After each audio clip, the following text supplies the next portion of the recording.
The Duchess of Edinburgh is believed to be one King Charles' secret weapons after many of her recent trips have gone under his radar.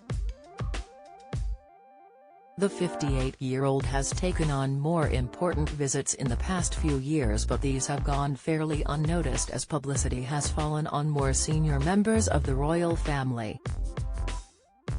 Sophie recently carried out a 4-day visit to Iraq to raise awareness surrounding the challenges that Iraqi women and girls face. Get the latest royal news straight to your phone by joining our WhatsApp community. The trip, which was previously unannounced, was kept under wraps for security reasons. It was carried out at the request of the Foreign, Commonwealth, and Development Office, in support of the Women, Peace and Security Agenda, WPS, as stated by the palace. The Daily Mail's diary editor Richard Eden wrote in his Palace Confidential newsletter about the little coverage that Sophie gained on her recent visits, particularly the one to Iraq.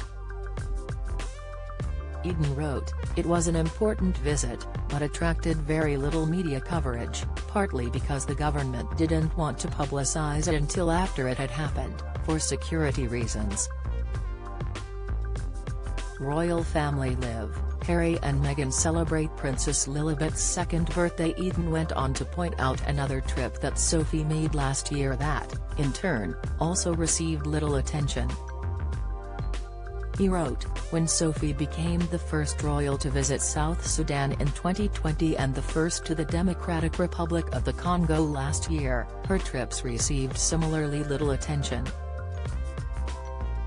Last month, Sophie's 4-day Iraq visit included 2 days in Baghdad. During those 2 days, Sophie continued her work of championing the survivors of conflict-related sexual violence.